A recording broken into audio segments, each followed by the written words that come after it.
us the other day in the hallway. You're singing "Oh Happy Day."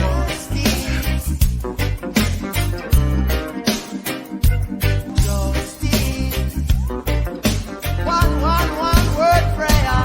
Justice, justice, where are you? Okay, well, here we are once again. Why do I find myself scrambling all the time? I'm just not sure. Oh, today was a Monday. It was scramble day. Monday, There's and the law. time has changed. And hi, Michael Bryan from Justice Hey, Served. Linda Baden. Nice to see you. Nice to Good to see see you. all of our viewers who are Hope going you had a to good be watching weekend. this. It was busy, but it was a good weekend. Supposedly Okay. gained an hour of sleep, but in the middle of it, at 4:17, and our alarms for smoke went off. You know, smoke, and you know they're very loud these days. This was at the Hilltop At the location? cabin. Okay. Yeah, at the Secret cabin. At the location? cabin. No, it's up in Sullivan County at the cabin. And of course, we had to go running around to the house because you look at your phone with the first alert and it says it's on another. It's not the one in the bedroom. It's on another one. So you know we have smoke alarms everywhere, and down the stairs, up the stairs, everywhere. And then it just went off by itself. So we assumed that you know something glitched it. I don't know, but we didn't burn down. We're here, but we Clearly. didn't sleep. Yeah, that's always tough. After that, the adrenaline's charging, and you know you're freaking out about what you may have missed and what's really happening. So it was the proverbial false alarm. Is that right? Yeah. So, but you know, it's better than we understand. There's a lot of smoke in cases, though, Michael. So, Hey, get that segue. Well, obviously YSL back at it today. I'm shocked because I was told that once Young Thug took a deal, the case was over. So I clearly have to. I read that, and you took Yeah. them to task on Thursday. You took people to task on that. The case is not over. It's got two more defendants who've already said they're not taking a plea deal. Plus, we have people waiting in the wings. So you know, people have to learn. If they watch us, they'll learn what the real story is because Clearly, we're real lawyers. Clearly, Young Thug, Jeffrey Williams, a huge part of the case. He was theoretically the target defendant, but we got others now in the crosshairs of Fani Willis and Ms. Love. Speaking of Fani Willis, should we look at the statement that she made? Let me see if I can pull this up. Remember, we predicted that she was going to, you know, try and ride these results, these guilty verdicts or decisions, these pleas, as a victory, right? So let me see if I can find that for you because, you know, I think it's interesting, if nothing else. Take a look at this. Okay, so the convictions in this case represent accountability for admitted members of YSL, a violent street gang. Listen to this. Mr. Williams chose to plead guilty to all of the charges against him. Well, that's not true. That's a lie. And the judge, he had NOLO on 2 of them, and the judge to determine his sentence. That is true. Every criminal defendant in every case has the right to make that decision at any time. This indictment includes 28 defendants, with 14 having charges remaining to be resolved, including murder, criminal street gang activity, racketeering, and other crimes. We are still in the middle of the process of reaching verdicts on those charges and will continue to work to bring justice in those cases. So only one blatant lie, which may be good for her. That may be something. Well, yeah, no contendere, and you know, he didn't plead guilty to all the charges, No. and you know, but you know, 28. you can lie by omission because the reason why the judge was sentencing is because her office was so outrageous in what they wanted. After they offered him a plea deal for time served with conditions that no one could ever meet, right? And so they said, well, we'll take our chances with the judge who apparently Jeffrey Williams said, you know, brought fairness into the proceeding. And so they did that because her office was still so ridiculous. And the only reason he was even doing that is because dangling of time served before him, he can go home to his kids, not pleading guilty to anything with the murder. And you know what? So dangerous that he had to spend 2 years without bail or bond, and then she lets him go free for time served. This is the leader of the alleged gang. Yeah, and you know he was of those that are still, you know, incarcerated. They are in Rice Street. He was in Cobb County, which apparently, by comparison, is the Ritz compared to Rice Street, which is where Mr. Kendrick and Mr. Stillwell are still residing.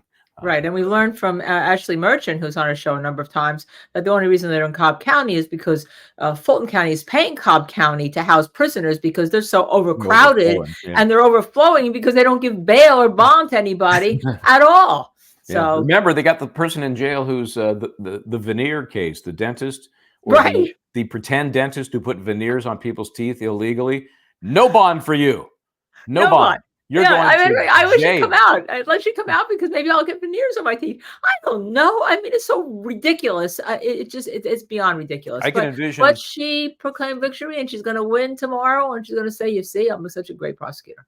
I can envision this dental expert professional, negotiating his safety with grill work for some of the folks he's having to deal with. I mean, it's not funny, but I mean, you got to do what you got to do. You got to offer what you could offer. Right. If you're in jail, and if his expertise is fixing up teeth, Yep. Yeah. So. safety. I don't know. So that's bringing us back to where we started then today. And then we predicted a number of things. What did we predict and what happened? What did we predict? Well, without a crystal ball or even the magic 8 ball, which you're still holding hostage, let's take a look just first of all at what the judge said. And remember, they met there at about 8:30. The jury was stewing in the back as usual. Remember, they've been gone for, I think, 10, 11 days. And so the judge had to instruct them as to why the courtroom might look a little different than it did.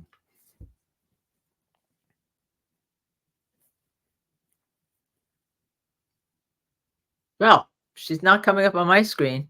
She's a little bashful. So let's try it again.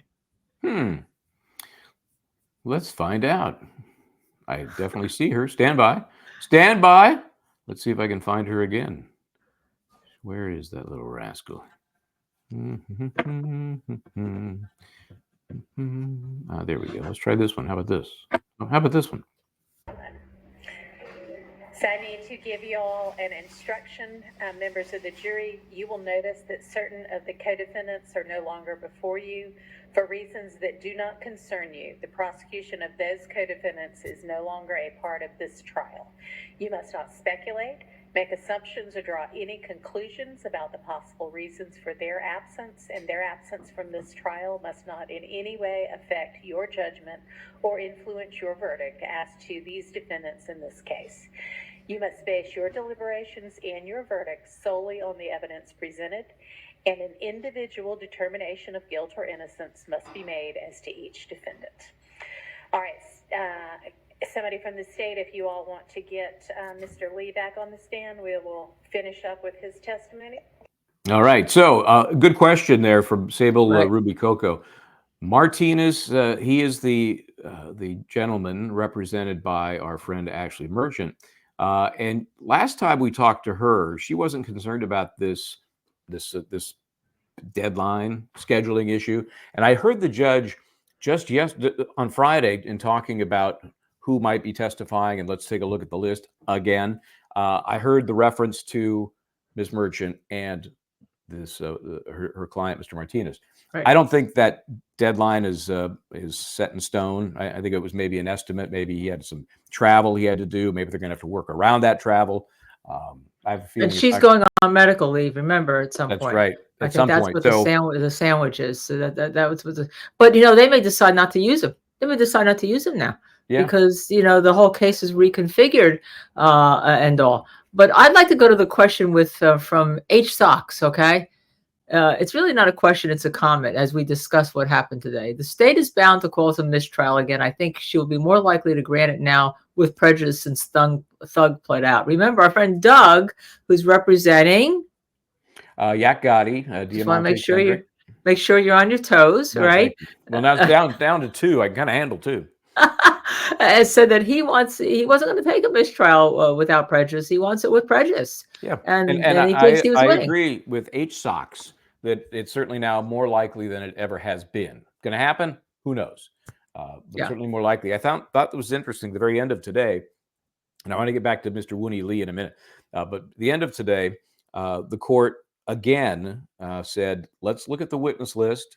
Let's see where we are. I have a feeling that it may be much shorter now than what it had been before. Now, that's giving the prosecution maybe more credit than they deserve. But everybody's looking at that now to see if this thing can be wound up. She even mentioned, I couldn't believe this really, maybe we need to start looking at jury instructions sooner than we had originally thought. Now, jury instructions, doesn't that happen at the end of the trial? I mean, certainly you have to fight about them before that. And that's always fun, the jury instruction conference. But those things are being talked about, which last week, I'm not so sure we thought was ever going to be an issue to Well, talk about. except they did do one thing today before we get to Mr. Wooney Lee. They put the medical examiner on today to talk about autopsy results in a homicide for which these two that are on trial, Shannon Stillwell and Yaka, nothing to do with. had nothing to do with. Yeah, this was for Mr. Holmes, who was 15 at the time, and if anybody was involved, it was one of the Quays. Which Quay was it? It was The second Quay Quay, one? I think. I Quay think it was two? Quay 2. Yeah, your point is obviously those aren't the defendants there. Why are we spending all this time? We know that the prosecution thinks one bad event as to one is a one bad event as to all. So because of that conspiracy connection, they can get into all these tangential, like that, tangential, these tangential events because it's under this big umbrella of conspiracy. Right. Right, they can do that, but I'm sure at some point you may find Doug making another motion for an omnibus. You like that word? Omnibus mistrial motion, saying that was prejudicial, considering that my clients or anything have a tangential attachment to that homicide. So I mean, let's hold that in abeyance. Let's see what he does with it. There was some interesting video too. They ran the Wooney Lee video, and in the middle of it is just a quick graphic pops up, says "Free Lil Rod." Now, the judge was asked of her, "Can we just redact that?" No. Obviously, Lil Rod was one of the folks who took a plea, but still, then it's a guilt by association scenario to me. If they're pointing out one of the defendants, the jury now no longer sees in the courtroom. As somebody who was incarcerated, doesn't that bleed over, so to speak, on all the defendants, including the two that are remaining? So I agree. I think they should have just clipped that out. Right, but they didn't. They didn't. And then, as Sable Ruby Coco points out, because you seem to know this case, thank you for joining us. Is that he's appealing the J. Holmes murder, and they said that in the courtroom. His attorney said they think that they have a good chance of winning that in the future. So, there's all these things, but I think we have only two attorneys left, and the dynamic when you're having when he's had a lot of co-counsel, especially when Bryan Steele and Mr. Adams were taking the lead, right? And all of a sudden you're down to left with two defendants out of what were the five, six really, I guess six it was. Six to start, yeah. Just to start, major defendants, your dynamic of your workload gets a lot greater. It's bad enough to be in trial, but then your workload gets a lot greater. Yeah, the pressure is unbelievable at that point. Yeah. And Doug did say in other times he was able to a lot of times have great counsel who had his back or who had his front, who could ride the coattails with. But now he is lead counsel here, I think.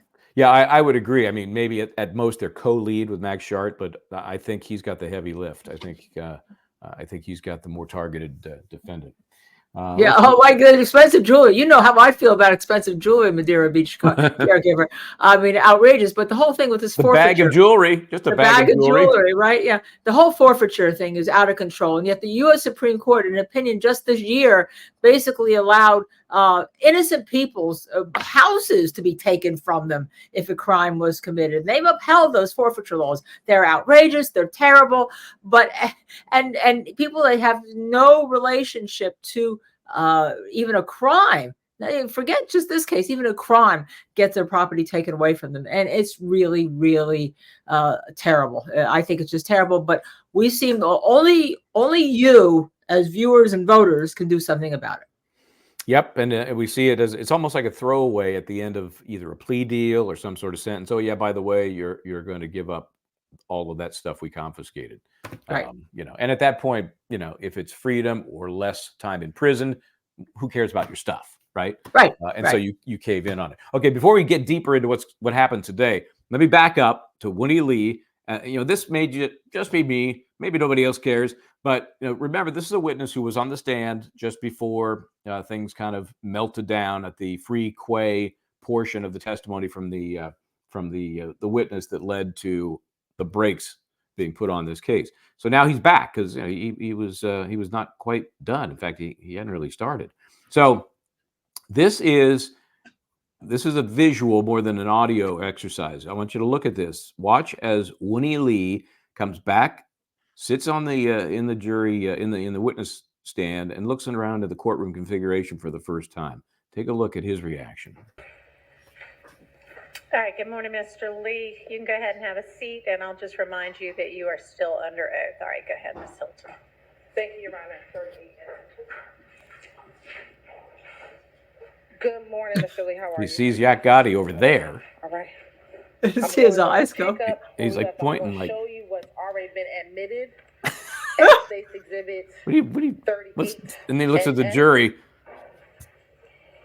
Yeah, he did. He looked at the jury. I thought that was fascinating. He looked at the jury again. Like, I mean, at that moment, he's basically a juror in terms of reaction to what it was that he is seeing. And you know, maybe it's just dawning on him. He kind of smiles a little bit, and then it's, you know, back to business as usual. So I thought that was a moment that was reflective of kind of, you know, if you want to get in the heads of the jury. Obviously, this guy, either Wooney Lee, had either been told or was just too busy not to know what was going on over the last week, right? Most witnesses, if they haven't finished their testimony, they're going to be told, you know, not to get involved with researching the case, reading news accounts. You know, you're right in the he middle of probably your didn't testimony. care. And I sometimes, think that's you know, probably true. I think no, both he didn't happened. I think care. he was admonished, but he probably was like, dude, I got more important things to do. And we don't mean admonish in the bad sense. We mean like you're not supposed to deal with anything in the trial. And the attorneys, right? Remember, you're not supposed to be talking to your witnesses once you get them on the stand. Yeah. Right. So, I mean, he may not done anything. He's coming back, finishing his testimony, and here you go. I mean, because he clearly was like, and then I love the fact he looked at the jury and kind of laughed. Yeah, he's like, are you seeing this? Are you seeing what I'm seeing here? Yeah, I would love to have seen their faces when they walked in that first, like, whoa. Because based on the way things were, that whole right side of the gallery where those four defendants that are no longer in the case were is either just wide open now, open for the public, or just empty. That's right, because you were in the courtroom. You saw that. Yeah, and so it's been, you know, a year for this jury. This month will be a year that they've been sitting in that weird, you know, I've told you before, that weird glass walled portion of the courtroom. And, you know, so to come out like that, it's like, whoa, who changed the furniture in my house? You know, who moved the tables around? Hey, mixed chick. That's a great comment. I wonder if Wooney is like thug free. You know? Yeah.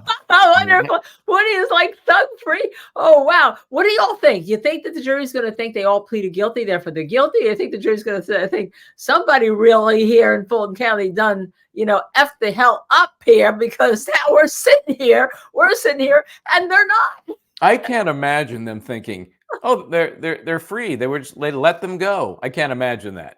Now, what kind of deal they may think has been struck, I mean, who knows? I'm sure it'll be all over the map. But I can't believe they're thinking after a year, these guys just got kicked free. No way. Free the jury, free the jury. Got that right. Yeah, that's what they're saying. They're saying, whoa, we're still here? Yeah. They're getting $35 a day. I mean, what do you want? Come on. Oh my gosh. Yeah, they made, you know, they remember, they saw, you're absolutely right, Madeira Beach Caregiver, because I think you're watching this trial very closely. Okay. Yes. Thank you for joining us. We haven't seen you before. Right. We haven't seen you before, I don't think. I think you're right. They're probably saying, yeah, somebody here done. And the word was used a lot in court today. F the hell up. I won't say it, but if you watch today, it was a day that my Catholic school ears probably would have been, you know, my ears would have gone to hell. You know, it's down there, I guess.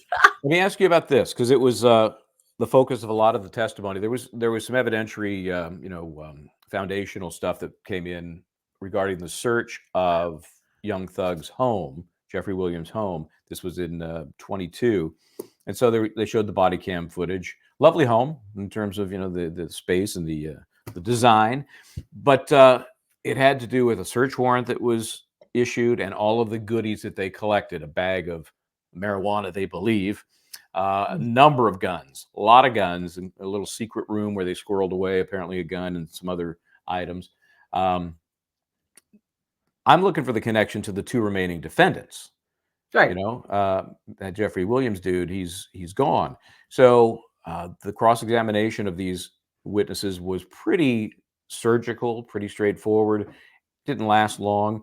What would you want to see from this search of the former defendant's home that did net all of this evidence, including the bag of jewelry that we've already alluded to?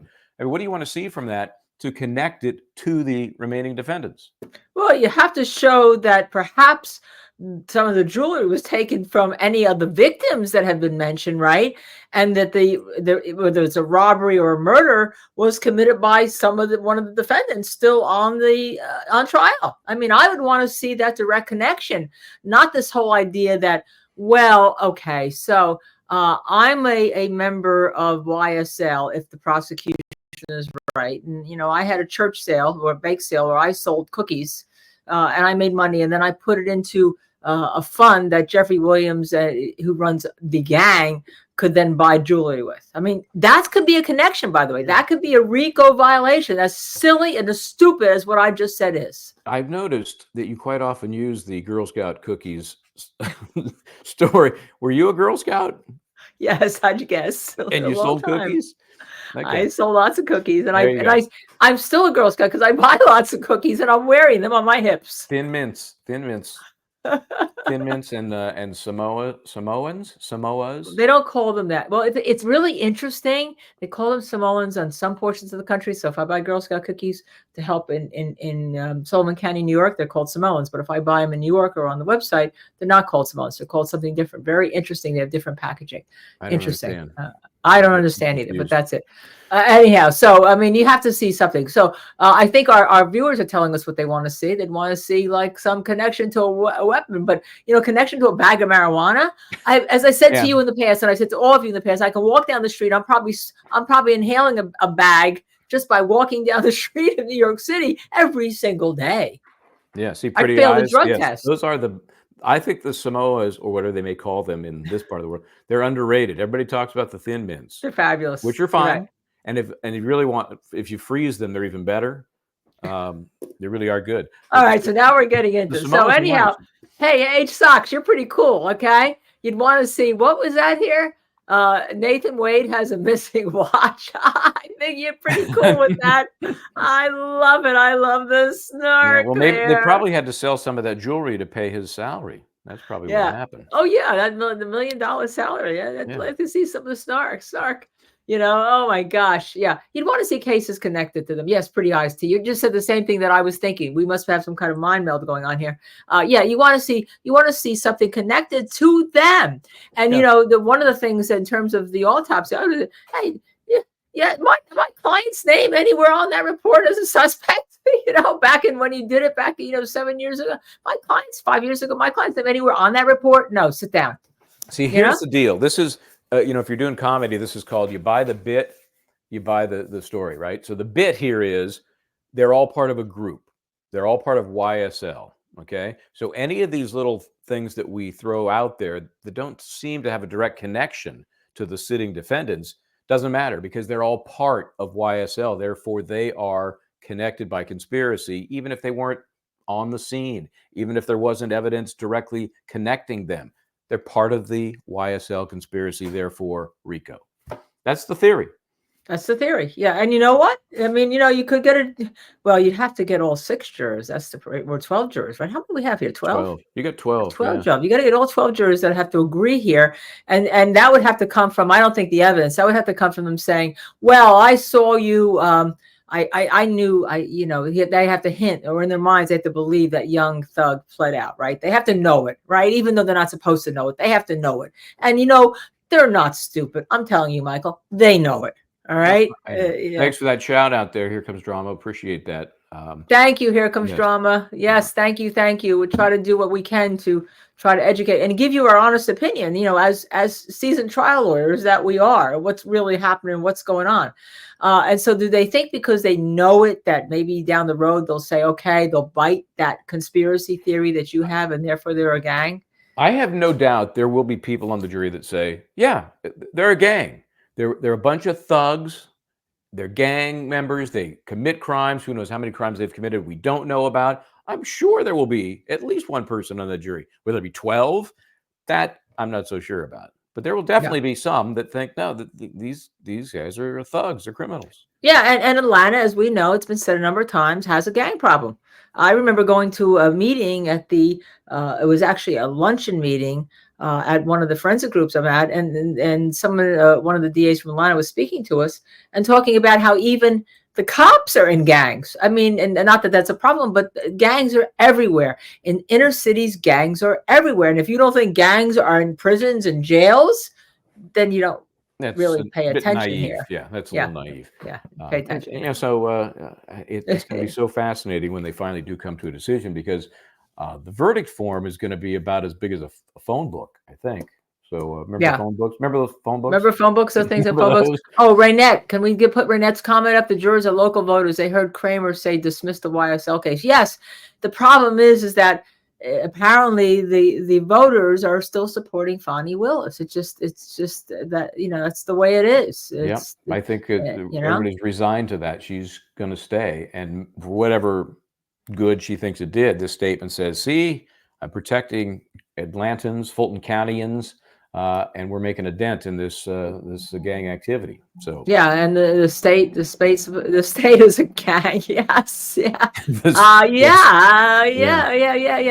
You know, the jurors aren't supposed to pay attention to social media and the news, but they all are. I mean, we know that when we try cases, and it may not be so much as even in a short trial. But this is a long trial; it's almost impossible to stay away from it, even if you say you are. But in a short trial, you know, as I said the other day, you know, you're in the kitchen or you're in the living room or the great room or in the small house. You don't have, you know, the great room is like one big room, right? I mean, it's like where we all live, right?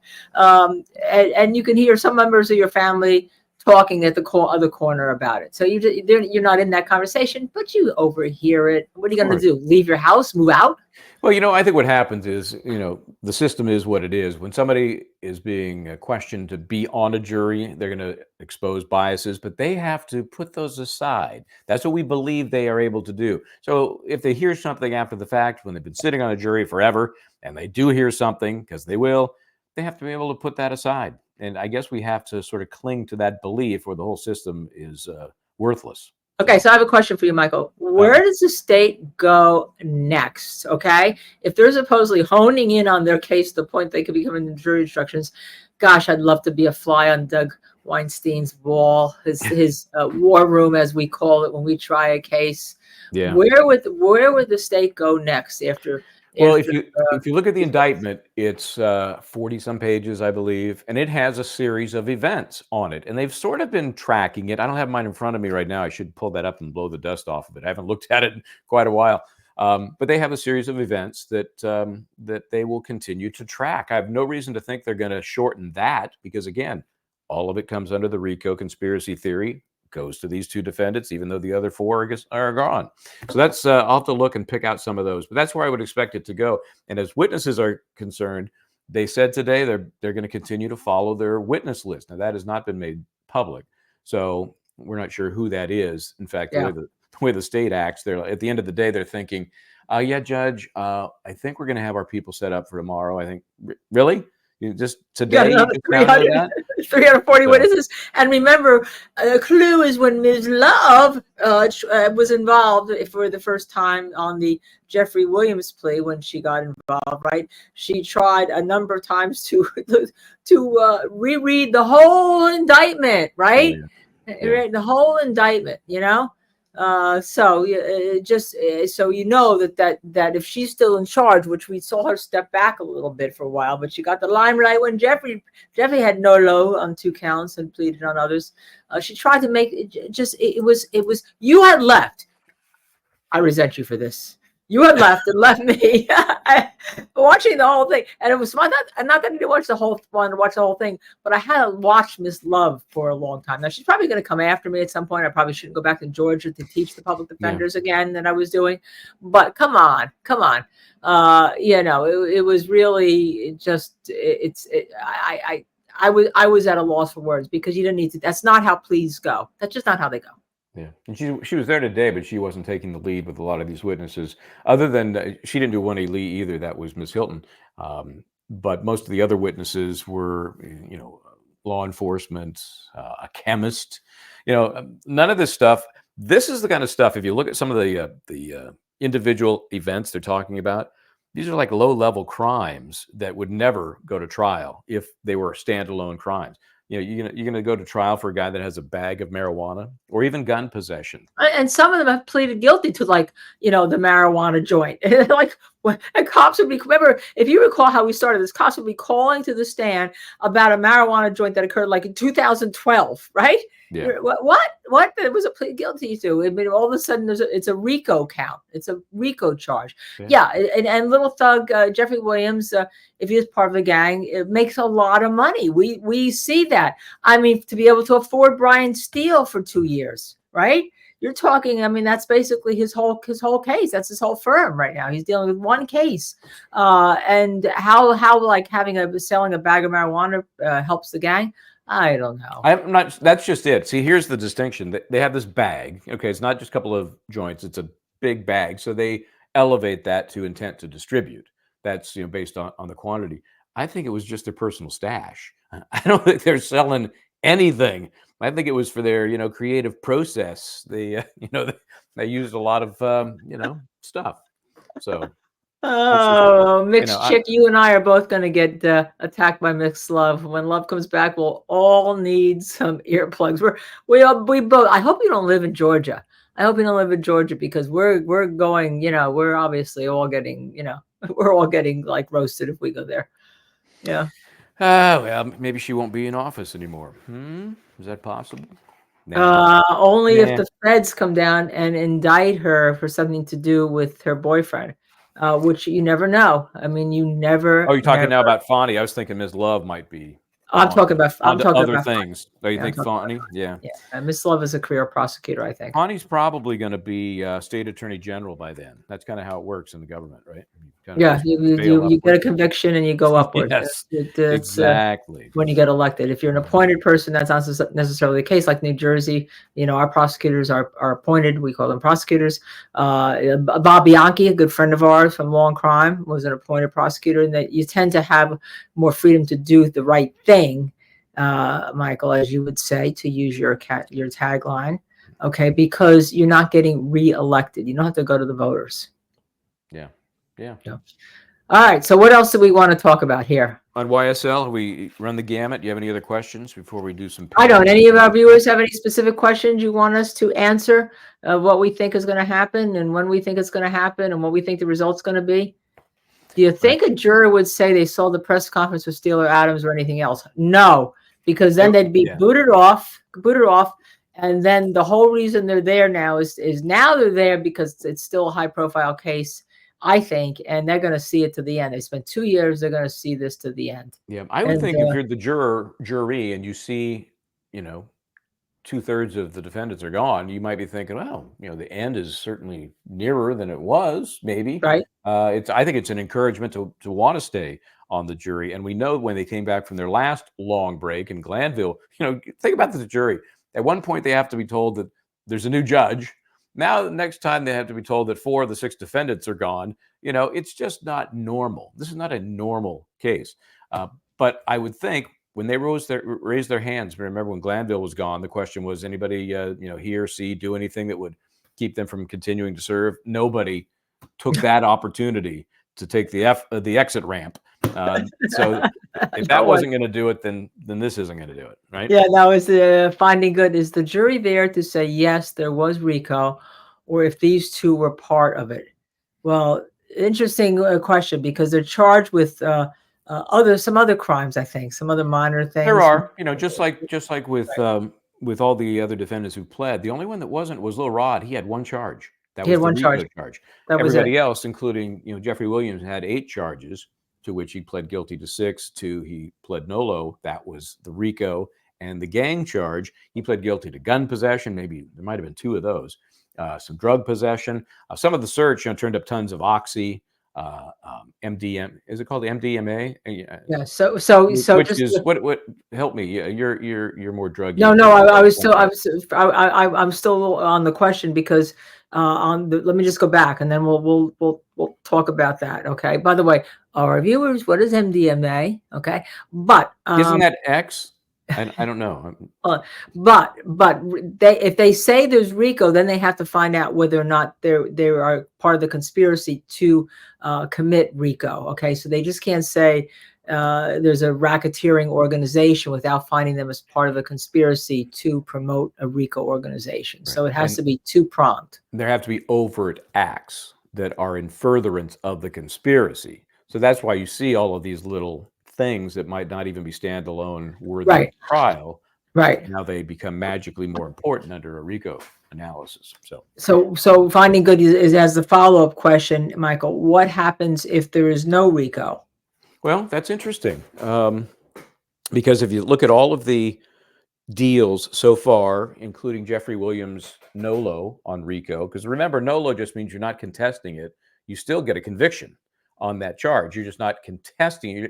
I'm sorry, you're not saying I'm guilty. It's a fine line. It's a fine distinction, but it still becomes a conviction. So everybody has a conviction under Rico from those that have now pled out.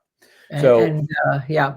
I think there are better defenses if they find there may be some inconsistent findings of a jury verdict said no to Rico and yes to a number of overt acts. I think there might be that'd an be argument interesting. you've got an inconsistent verdict. No, that would be another thing that Doug would say mistrial on. And yes, we should have given a mug away for this. Yes, we both we have very smart viewers. Molly or ecstasy is MDMA. I haven't had the pleasure, but that's what they call it, MDMA, right? Is that right? MDMA? MDMA. Right. Okay, so they found a lot of that. They found a lot of oxy, and they found some codeine. Does anybody? They had like 30 bottles. You get it when you go to the codeine. dentist. You get it when you go to the dentist. I know, but because dentists don't give you oxy anymore. That's a controlled substance. Codeine. Codeine with aspirin. I mean, what is it, you know? Speaking of meds, remember, I do the NyQuil when I need it at night. That stuff used to be 25% alcohol. Alcohol, right? 25%. Right. That's like 50 proof if you were to put it into liquor terms. And somebody unfortunately got that fixed, and now it's down to like 10%. Still can help knock. Still pretty high. There's no reason. You think NyQuil would knock you out? Yes, because it's like 50 proof liquor. It's like taking a shot. So not quite as strong as it used to be. Yeah. Well, anyhow, so we'll have to see. We'll have to see what happens with YSL. All right, Michael, we have a bunch of other questions. We have a bunch of other obviously the Daniel Penny case is moving along quicker than I actually thought it would. They got a jury last Thursday. They had opening statements on Friday. This is, of course, the case in which the former Marine Daniel Penny is accused of either, remember, alternate pleading, either manslaughter or negligent homicide. One has a 4-year term, one has a 15-year term. You don't combine those. No matter what you see, that is not true. 19 years is not on the table for this guy. It's either 15 or 4. Right. Anyway, so they started right off with one of the most important pieces of video this jury was going to see. And Jordan Neely, of course, the victim in the case. Right. He's been described alternately as a homeless street musician or as somebody who was threatening the passengers on the F train on that morning, May 1st, 2023. That's what this jury is going to have to deal with. So one of the first things, there is no cameras in the courtroom. There are no cameras in the courtroom because it's in New York. I'll remind everyone. Yeah. You're going to be our eyes and ears because you're going to be. I'll be there. I thought it was going to be starting maybe the end of this week at the earliest, so didn't plan. My fault, but we'll be there soon enough. So this is the body cam. This was the first officer on the scene, as it were. Let me pull this up here for you. And it was kind of a nobody knew what they were in for when the call went out. Now, I point out, let me stop this for a second here because I want to point out what I've done to try and help us watch this. First of all, one of the cleanest subway stations that I've seen. There's some pretty nasty ones. This one's pretty good. I processed this to see if AI would pick up some of the audio, so that we could at least have a sense from texting if it's, with subtitling. It's not perfect, but I think you'll see some of the things that it picks up are helpful, especially when he gets to the subway car where they see the defendant and the victim.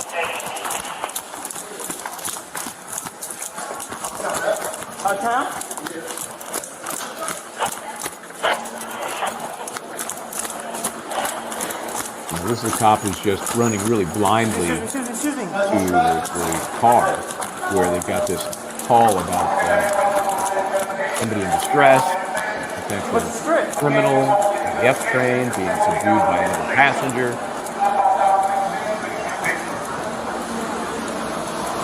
doesn't know. This car? This car? Is it the next car?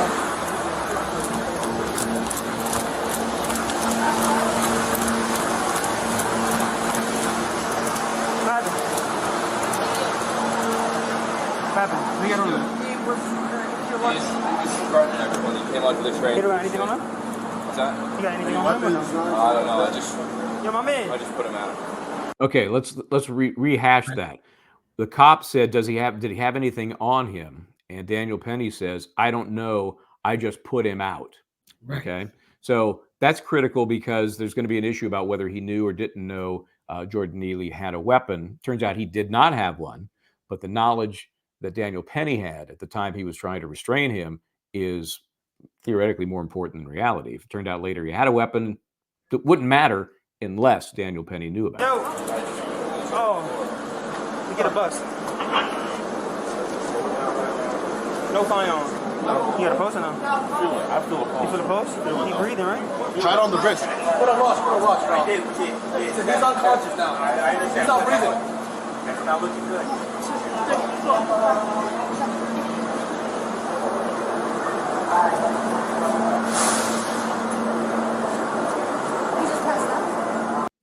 Okay, so critical there at LKB is the part where the emergency med folks say he's not breathing, but they also say, I got a pulse. I got a pulse. And so this is going to be key for the defense because they're going to argue that he was on apparently Special K, I think, or some other cannabis synthetic. Yeah. And they're going to suggest that it wasn't what Daniel Penny did. It was what happened because of the chemicals in his body. No, the George Floyd defense, right? Okay, he didn't die from the chokehold that I put on him, the neck hold. He died from the drugs he was taking. Okay. Here's a key difference, though, before you rant on I'm going to rant. You know I'm going to rant. George Floyd was dead when the EMTs got there. He was gone. There was no, I feel a pulse. There was none of that. I think it's a critical difference. Okay, rant away. Well, except that, he just didn't get on that car, that subway car, and drop dead from a synthetic cannabinoid. He just didn't. I mean, it's just like the cops, when the cops take you down, all of a sudden they just die because they were on drugs. You don't die from a drug just like that. That doesn't happen. I mean, it simply doesn't happen. Okay. So that's the first point. Point number two, and I know you're going to let me rant. Let me just tell you, I interviewed a source today, okay, who had been on the subway car with the victim, Neely, a number of times. And she's a native New Yorker. I'll say it's just she, because there's a theory that women were being protected here, right? She's a native New Yorker. She said she's seen him a number of times. He was always the way he was. Anyone who rode the subway car has seen him. He did the Michael Jackson act, or he acted a little bit out of sorts and all. But that if he were soaking wet, he was 90 pounds big. He was not something that you were scared. No one was generally scared of him if you took the subway all the time. Now, whether or not that's part of people who are New York juries are going to know, hear about, talk to their friends about, I don't know. But I just think that you cannot, as a normal citizen, if you're going to get on a subway car in New York and decide you're going to protect everybody who doesn't have a weapon, and this is not Bernard Getz, with the thought people are pulling out guns on you. You're going to kill everybody or 50% of the people on that subway. I think that's key, is what people around him that day felt. This person you spoke to, not on the train with him that day, but just has had experience with. Right. And by the way, she didn't want to be interviewed because, as many New Yorkers, you come out, you put it online, people then go after you. So she didn't want to be interviewed, but she is one of our sources on knowing him. Okay. So in the trial today, there were a couple of witness videos. Okay, to your point and to the point of the woman you spoke to, the question became, did you feel threatened by what was happening? So let's play one of those videos. Again, I believe this is, she was 18 years old. And she, sees this unfolding, and you get sort of a different angle of what's happening. I'm not sure it's all that helpful, but it does at least give you, along with her testimony, a sense of what another passenger was thinking. Yeah, you can see, she's outside the car shooting into it, and you can see Daniel Penny on top of Jordan Neely there in the background. What she testified to was that she saw it happen. She saw it unfold. She's seen things on the train before. Did not feel, quote, threatened. That's what we're going to hear from the prosecution, LKB. We're going to hear a string of witnesses that did not feel in any way threatened, even though in this particular case, the defense says that person or that people in the car with Daniel Penny did in fact feel threatened. So, and of course, from the defense, we're going to hear the opposite. We're going to have people come in saying, "Oh, thank God for Daniel Penny." Right. You're exactly right. It's basically the defense will be a defense if they were defending the police officers. That's the same kind of defense this is going to be. They're going to say, he's a Marine, a former Marine. He should have known better. And the other thing that I've talked to a number of people around New York have looked at when this trial just started, because people have kind of forgotten about it. For the first time, they saw Penny kind of standing around there, and the thought came to some of them that he's just standing there, right? He's not concerned for the person who's on the ground that obviously the police took at least all that time to get to, right? He's just standing over him. And that was bothersome to some people that I spoke to. Whether or not it'd be bothersome to the jury, I don't know. Yeah, and there's been testimony as well that they were concerned that there were people saying, ease up, stop, a la George Floyd. We saw so much testimony about that. Again, I think the key issues here are still alive when the hold was stopped and not a cop. So we're going to find out as we continue to follow this case. Hey, I got an idea. What if we decided to do a Where in the World is Justice right now, if Diz is ready for this. The first I two think people, this is late. Before you do that, oh, wait, I think you have something coming up. You're messing up my flow here. No, yeah, I have to mess up your flow. Oh, super sticker. Yeah, I have to mess up your thing. Thanks. Okay, well, thank you for the super sticker. Okay, so let me re-rack here. I think it'd be a great idea right now if we give. Whoops, I almost dropped my mug. That vodka is all over my lap. Excuse me, I'm stopping you again because I don't have one. All right, reason why I don't want you to re-rack again. Can't help you. So, where in the world is justice? Anybody know where we're going to be this week? First two people that point that out, we'll give them a mug. Two people. Okay, so Diz will be able to. She'll be the arbiter on this because I can't multitask. I can't look over one and see what the other is. That I expect with the prosecution in this case, and they're going to continue for at least another 3 weeks from what we've heard. Maybe it's a little bloated, that estimate.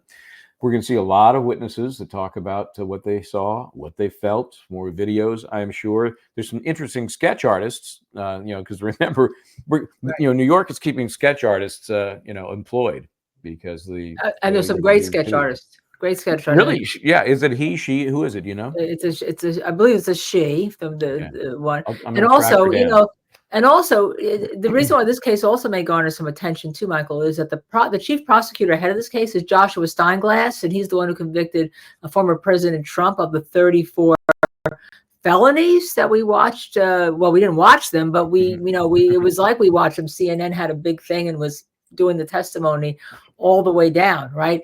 There was a comment as to our discussion of, it depends on what you see and what your experiences is. KH says that he or she, I don't know, KH, they grew up in Brooklyn and would never send this man to jail, been attacked and some random male jumped in. So it does, your experiences mean a lot when you're on the jury, but how you view evidence and how you process evidence. And if KH is on that jury and talks to 2 or 3 others, maybe there's a hung jury, if not a not guilty. Who knows?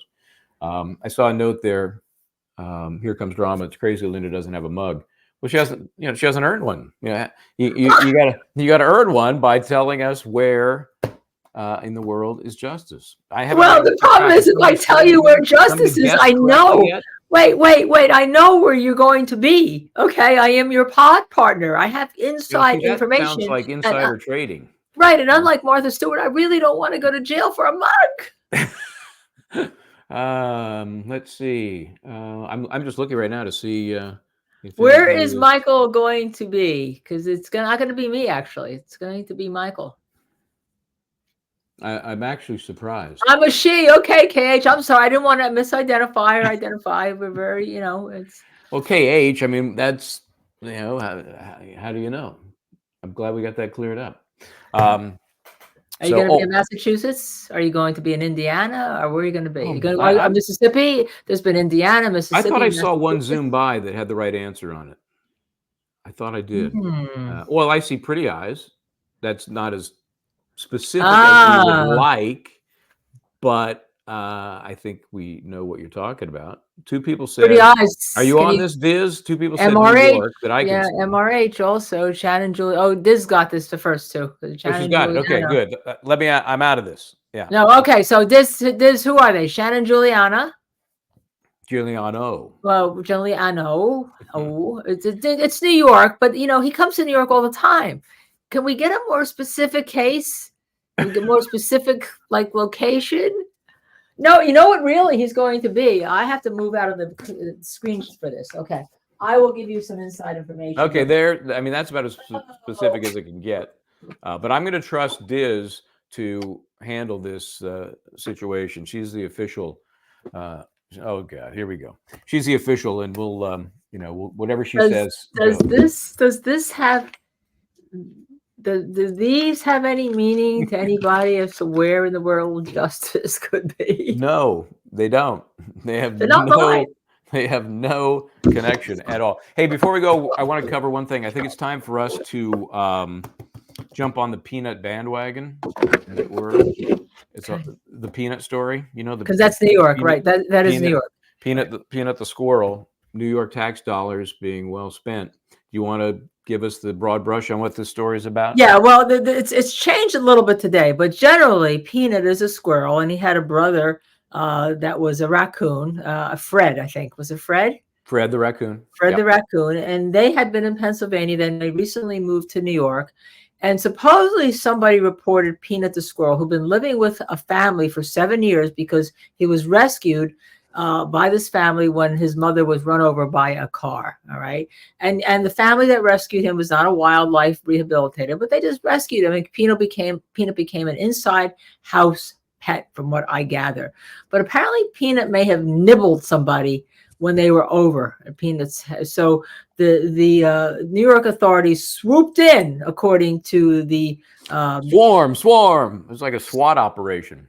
Like a swarm, like seven officers, right? And to take Peanut and Fred away from this family, because they said, well, it's dangerous. You can't have an animal; they could be, it's transmitting rabies. Now, there was a second story that it wasn't that Peanut was reported for biting somebody; it's just that Peanut was reported for being inside a house, unlicensed animal. Yeah. An unlicensed animal, because you can't have the wild animals as your pets inside your house. Not in New York. Not in New York. Lots of places you can, but not in New York. Yeah, okay. And so therefore, Peanut supposedly bit one of the cops, right, or one of the rescuers, and therefore Peanut. They killed him. They killed Peanut because you have to test for rabies, and they killed him.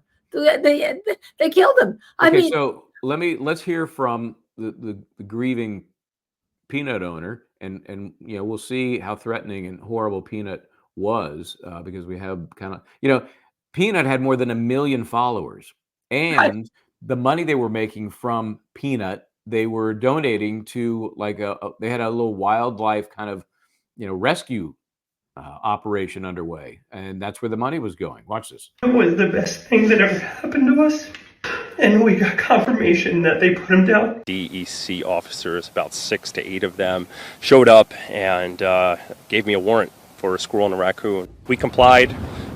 We weren't allowed to move. We were police escorted into the bathroom. Mind you, this is a search warrant for a squirrel and a raccoon.